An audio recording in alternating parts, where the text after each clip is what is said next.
I want to talk a little bit about my dad's family. His brother, Ralph, was in the Marines during World War II and was on Iwo Jima. And he was never the same man when he came back. He was shell shocked. I guess they would call it PSTD, but anyway. But he was a sweet man, and he loved music. He could play the guitar, and he had an accordion. He played his accordion a lot. He never married. My Uncle Brown stayed home. He never married. The oldest girl, Maudie, stayed home. She never married. Shirley never married. Delbert did marry. Del Mallon married. Alberta didn't, and Lurleen didn't. Alberta and Lurleen were registered nurses. In fact, Lurleen was a nurse, they put you to sleep, I can't think of the word.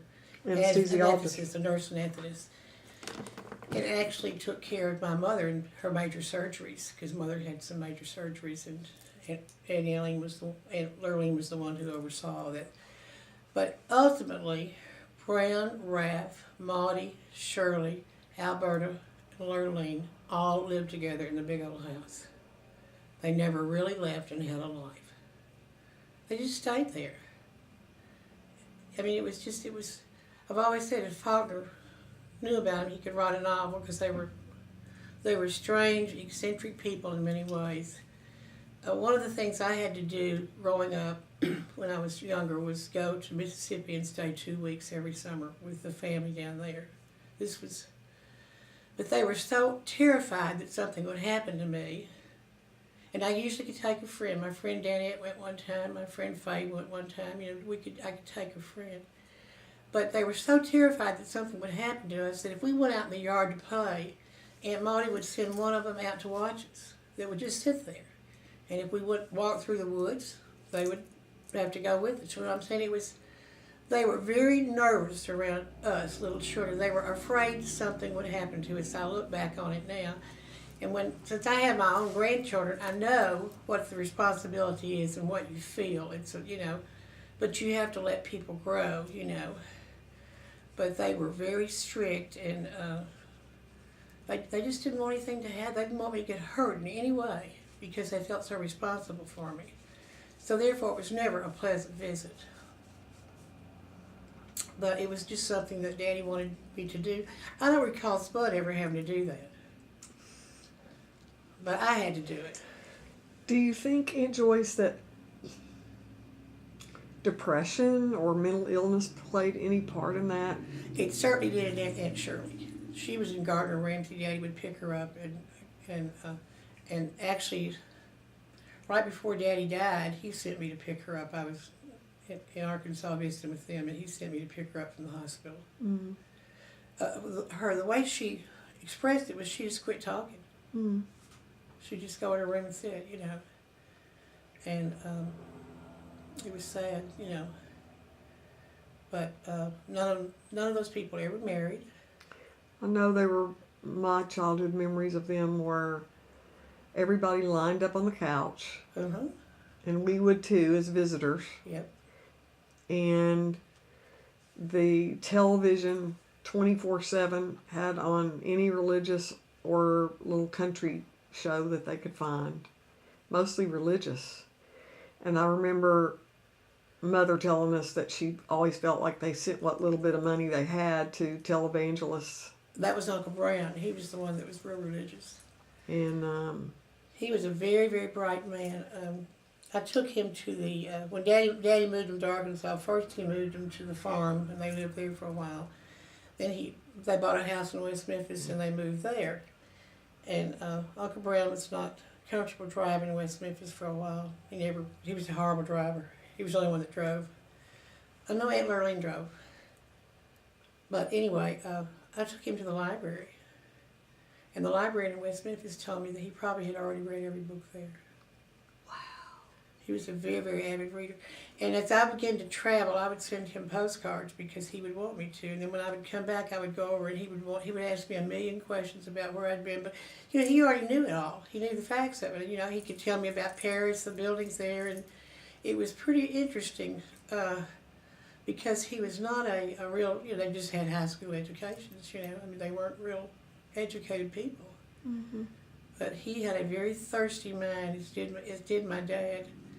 But Uncle Brown didn't know how to express himself. He stuttered to begin with. Right. And Uncle Rath stuttered when he came back from the war. He didn't before that. But Daddy always said that the war ruined Uncle Rath's life, that he, being on Iwo Jima, you all know the history of Iwo Jima and how horrible it was as a Marine there.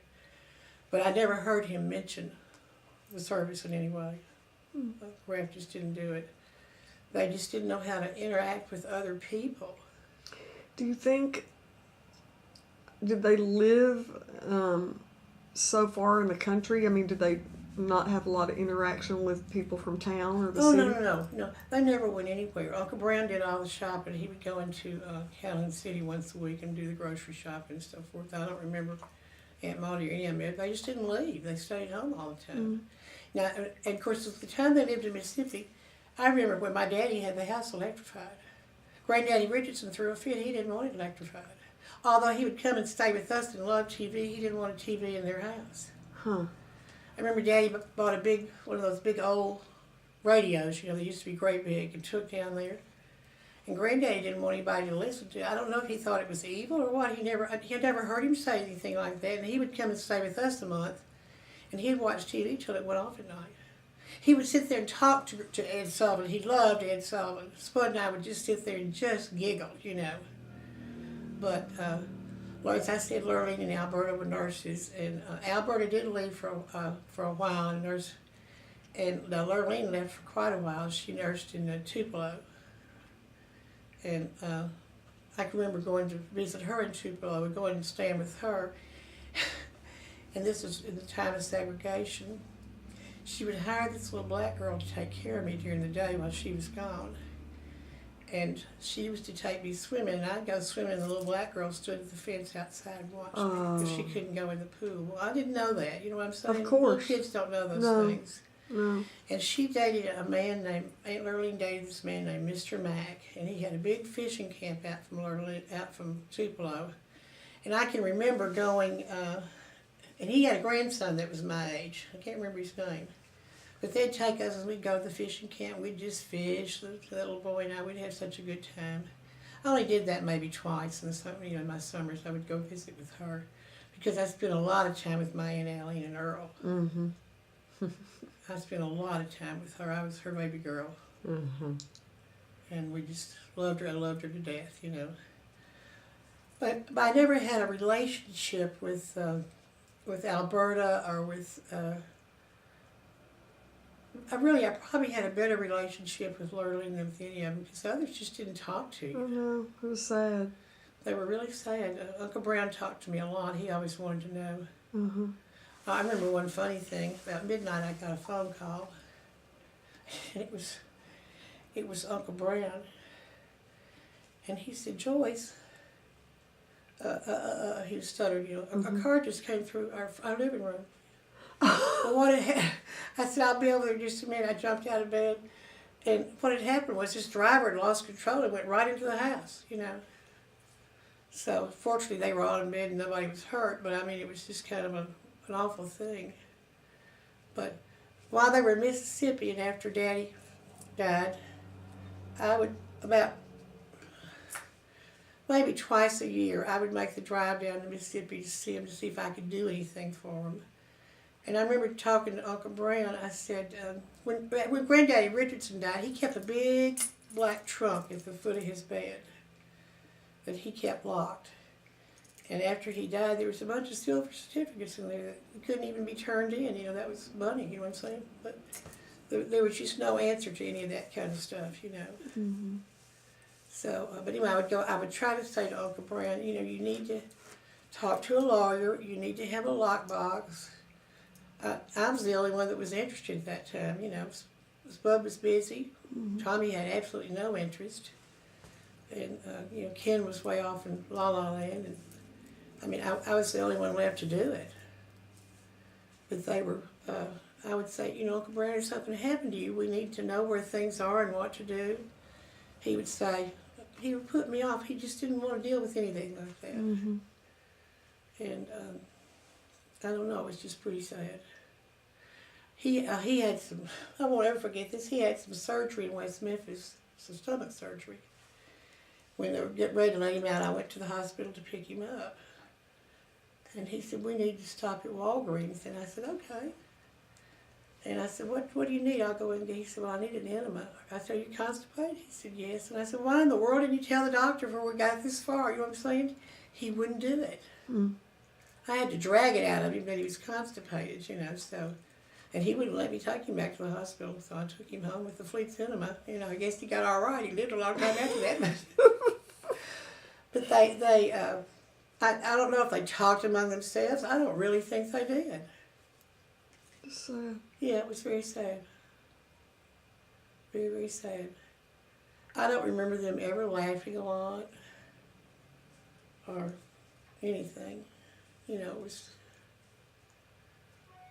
you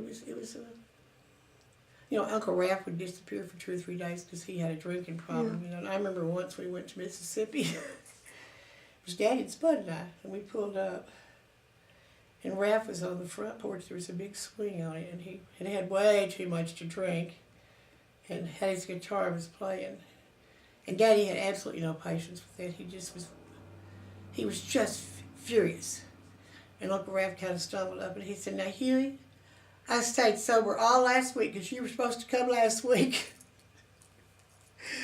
Of course, Daddy was so mad at him. He said, just get on out, you know, just leave, you know. And of course, he'd go down somewhere in the bottoms and be gone. We wouldn't see him again, so I guess he'd come back home and we left.